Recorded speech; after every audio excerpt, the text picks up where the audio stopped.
Hey, I'm Alex Radical from Board Game Co., and this is Where Are They Now for June 2022. Taking a look at the reviews I covered a year ago, last June, and talking about whether they've changed or not changed, all of that. I'll have timestamps as usual down below. The last sections or so are the ones that actually had an opinion change. For the most part, this is a fairly boring month because, well, many of these have not changed. Usually, honestly, many of these videos, they usually don't change that much. But if you want to just see the things that changed, jump to the end. If you want a quick recap on all these reviews, well, here we go. Starting off with the games I haven't played. Usually a game I have not played is one of two things. It is either a game that I played the prototype, and that way I covered it then, but I haven't played the final game since then, or alternatively, it's a game that left my collection, as many games do leave my collection after I cover them, if they weren't quite as much for me. So starting off the bat, we have Bardsung, a 3.5 out of 5 from Steamforged Games. I like Bardsung. It had a lot of good things in it. I gave it like 15 hours, which is not a small amount of time. Unfortunately, the ratio of progression to grind was a little bit too much on the grindy side, and so ultimately it left my collection. We have First in Flight. I gave that one a 4 out of 5. That was a push your luck kind of game of like launching aircraft. I really enjoyed it. It's from Genius Games, I believe. I really enjoyed the overall aspect of it. I like it. It's one that I do have coming to me. I'm not confident as to whether it's going to stay or not. It is a little on the lighter side, but I did very much enjoy what it was doing, so we'll see. We'll find out as we go, but currently that was a 4 out of 5, and we'll see how that plays out. We have Viral. Viral and the expansions combined. Viral base game alone would be a 3.5 out of 5. Viral with the expansions are 4 out of 5, but it's a tricky one because I really want a re-theme of Viral. I just recently saw it played again, and it's one that I like. I like Viral a lot. I think ultimately my biggest problem is that City of Spies does Viral better for me, and until they have like a different theme on it, the theme really does turn me off. It doesn't jive with what I'm doing. I don't mind the theme. It doesn't jive with what's happening on the board for me, and so I can't fully. Viral's an interesting one. I think it's both phenomenal and also one that I was ready to let go of, but it really, I'm conflicted. I'm conflicted on Viral. We have Juicy Fruits. Juicy Fruits I gave a 3.5 out of 5 if I'm not mistaken. The Juicy Fruits is one from Capstone Games. That one is a lighter game of moving pieces around a board, trying to collect various things with baskets. It's very simple to get into. It was a little too repetitive game to game for me. It didn't really evolve as I continued to play it. It's a light game, great gateway game, solid game. Juicy Fruits a 3.5. We have Skyrise. Skyrise is from Rocksteady Games. That's a prototype, so I am anxiously awaiting that one. I gave that one a 4 out of 5. I could see it going higher. I don't think it goes lower. It has a lot of it's based on Metropolis. It's a kind of reprint of Metropolis with a bunch of things added to it or changed around it, including production value, of course. But it's really solid as far as the way you actually bid and auction on these buildings. Very compelling puzzle. It is a little samey game to game, which is my only issue. But I think the evolution of the players is how they respond and engage with each other. And also they do have different goals, which keep it a little different. So there are reasons to dive back into it. I like it. I like Metropolis. I like Skyrise, not Metropolis, and I'm looking forward to it. I gave it a 4 out of 5. We have Knockdown from Waking Realms Light. Knockdown is one that I started off stronger on it, but it fell into the same trap that many of these lane battling games do for me, where you have kind of just like two people on a board going back and forth, which is the concepts are really much there, but the mix of a dexterity game into it kind of, it was good. I enjoyed it, but I also don't need to play it again. I gave it a 3 out of 5. We have Get On Board. Get On Board is a game from, I want to say from Yellow, if I'm not mistaken. I could be wrong. It's a reprint, but Get On Board, I gave it a 3.5 out of 5. It's a roll and write, sort of. I think it's a roll and write. You're actually rolling, you're putting pieces down. You're not really, I guess you're putting pieces down on the board, so it's more of a putting wooden pieces on the board. I don't know. It's not really rolling right, I guess, in that sense. But either way, it's about trying to create these routes. Fun, simple puzzle. I enjoyed it without overly loving it. Get On Board. We have Septima. Septima I gave a 3.5. That's a Mind Clash Games game. I am not yet sure if Mind Clash games are for me or not. I just don't know. I haven't played enough of them. I keep meaning to dive into Tricarion, Anachrony, all these games, and I've heard amazing things, and I think I will enjoy them. I think for me, the issue was Septima and not Mind Clash games. And Septima is good, to be clear. It's a 3.5 out of 5, but it was I would say that the amount of mental complexity versus what I got out of it wasn't as much there for me. That's why it's a 3.5. I liked it. Septima has a lot of very compelling aspects going on to it, but it wasn't one that, like, Mind Clash games are well rated, and for me, Septima was a good game, and that's it. I'm still optimistic about Tricarion, Anachrony, and all the other ones, but for me, that one was a bit of a, we'll see what happens next. Then we have Brew. Brew is from Panasaurus. I gave that one a 3.5 out of 5. Brew is one that I think it's very, very, very clever, very mean, has a lot of things going for it. My biggest problem is I thought there was a strong last play advantage, like a strong last play advantage. After multiple games, people who went last, it was a good game, but ultimately one I moved on from. That's from Panasaurus Games. We have Dice Theme Park from Alley Cat Games. I give that a 3.5 out of 5. Yes, bud? Is it a good time? No. What's up? Motion's here. Okay? What's the question? What? What's the question? I'm just telling you that Motion's here, okay? Cool, okay. Go back to the video. Dice Theme Park. Dice Theme Park is one that is Dice Theme Park is a 3.5 out of 5 from Alley Cat Games. I really love the cascading dice mechanism in that game. You have these dice that are slowly cascading around the board. Very, very fun to go through, but I don't feel that my experience evolved game to game. And that's one thing, it's a common trend you'll see with me if you watch my reviews, is that aspect of I want my experience to feel like it's being readjusted or changed as I approach different games. And so, ultimately, and that doesn't necessarily, it's not necessarily something that everyone needs, but I want that. And I rate games based on my ratings, but I just feel, I hear myself saying a lot of this, but for me, a game that kind of impresses on the first glance, but doesn't keep my interest over multiple plays, usually will find itself as a 3.5 out of 5. And that's what Dice Theme Park was for me. It impressed on the first play, and then multiple plays in, it was like, this is good, I like it, it's fun, but I don't feel the need to keep diving into it.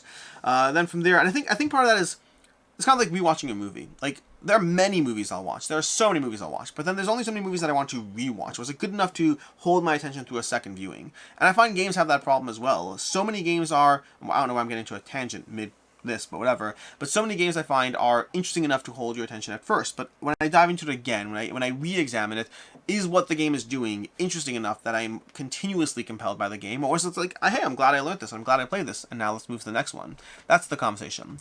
We have Wormholes. Wormholes is one that I gave a 3 out of 5 in this one. Wormholes I gave a 3 out of 5. That is from AEG, and it's one that I really like the mechanic of the wormholes in the game, but the actual execution of the game I felt was underwhelming. It didn't do it for me quite as much. I thought, again, the concept, I love it. I love the concept of the wormholes, jumping around the ship, creating these connection points. I think it's phenomenal. I want to see that done in I want to say the word better game, but I want to see that done in a better for me game.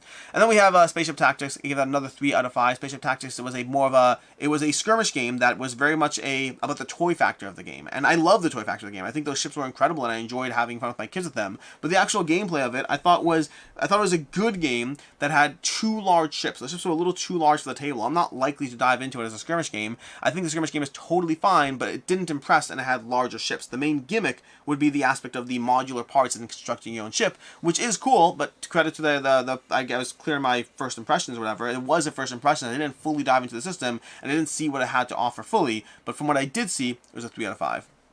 Lastly, we have Wild Serengeti. Wild Serengeti is one that definitely was a tricky one for me. Wild Serengeti, I gave a 3 out of 5. That is one that Wild Serengeti was one that I was looking forward to it a lot. Had a lot of point scoring mechanisms, but ultimately it's one that didn't really work for me quite as much. It was a little too long for what the experience was, and every move felt like it got countered right after you did it. So overall, Wild Serengeti was one that was a disappointment for me personally. I wanted a lot out of it and didn't feel I got out of it. We have interruptions galore. Hey bud, what's up? I'm almost done. Then we can watch the game. Today's one of those days. Then we have in the reviews that didn't change category. The reviews that didn't change, we have the following. We have Root. Root I give a 4.5, and I stand by the 4.5 over here. Root's a delightful experience. I really like it. When I first played Root way back when, it was a little lower, but by the time I reviewed it last year, I was already in the 4.5 category. This is a great game that I highly, highly recommend. We have Almanac, The Dragon Road. Gave that a 4 out of 5 as well. I've also played Almanac, The Crystal Peak. I like both the Crystal Peaks. I like both of those games. I think it's an excellent worker placement storybook game. I really recommend it, and I think it's easy to dive into and very compelling. And this has that aspect where the gameplay itself is actually light, but because of the nature of the storybook, it does force you to continuously re-examine how you're going to approach it, which again, I like that. I want to examine things as I approach them. I want to have that experience of discovery as I play through a game.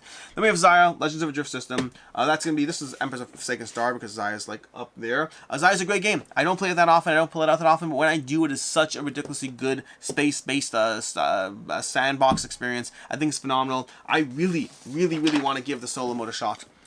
I've heard good things about it, and I have not played it. I want to give the solo mode a shot at some point. I don't know when, but that should happen. It's a good system. I really like it. I give it a 4 out of 5. I think that rating could go. My biggest issue with Xayah is it does run long. It does run a little long when you're really getting the full experience out of it, and sometimes you have bad rolls and not the best situation. So there are times when I'm playing Xayah where it's a 5 out of 5. But there are times when I play Xayah where I have less of a fun time, or you have anticlimactic aspects to it, even as you have amazing moments. So for me, it's a 4 out of 5. But like, it's a good game. It's a really good game.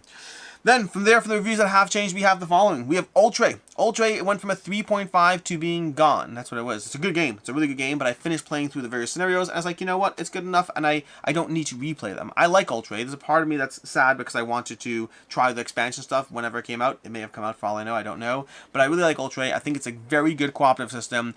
For me, my go-to cooperative game is actually the Loop right now. It's one of my go-to. I talk about it a lot. I really like the Loop. But Oltree was a very good story system within a cooperative engine. I really enjoy it, a 3.5. Then we have Whirling Witchcraft, another 3.5 to, well, gone. Whirling Witchcraft is another 3.5 that it's from another AEG title that I really enjoy. But my biggest problem with Whirling Witchcraft was that over time, as much as I enjoyed it, I found it hit the table not that often because it worked great as a two-player experience, but as a more than two players, it felt more like a party game. I didn't feel as much of control of my own agency because of how other players are shooting things. You could lose the game because somebody else collapsed their pot and didn't play well. It doesn't always come down to how you engage with the game. It very often came down to how other players engage with the game. And then lastly, we have Hansa Teutonica. Hansa Teutonica over here, which went from a 4.5 to a 4. This is a really good game. I like Hansa Teutonica a lot. I find that the beigeness of it and how dry it is thematically really does pull me back from wanting to play it. Mechanically, it's amazing. It really is. But I find I don't find myself inspired to pull it out as much because of just how beige the game is, which is a weird critique, I know. But the actual gameplay is very, very good as far as how you build up your tableau in different ways and try to gain control of the board. It's a really good system, but it has shifted from a 4.5 to a 4. I find in general Euro games are hitting the table a little less often for me. That's more a nature of my game group and dynamic as opposed to anything else, and not a critique of these, but I have so many amazing Euro games that I want to spend time on, and Hansa Teutonica is one of them, but they are seeing play less and less often. And that is my Where Are They Now for June 2022. Like I said, not a long video with multiple interruptions along the way. Until next time, I'm Alex Radcliffe from Board Game Co. I hope you enjoyed this video, and as always, I hope you have a good one.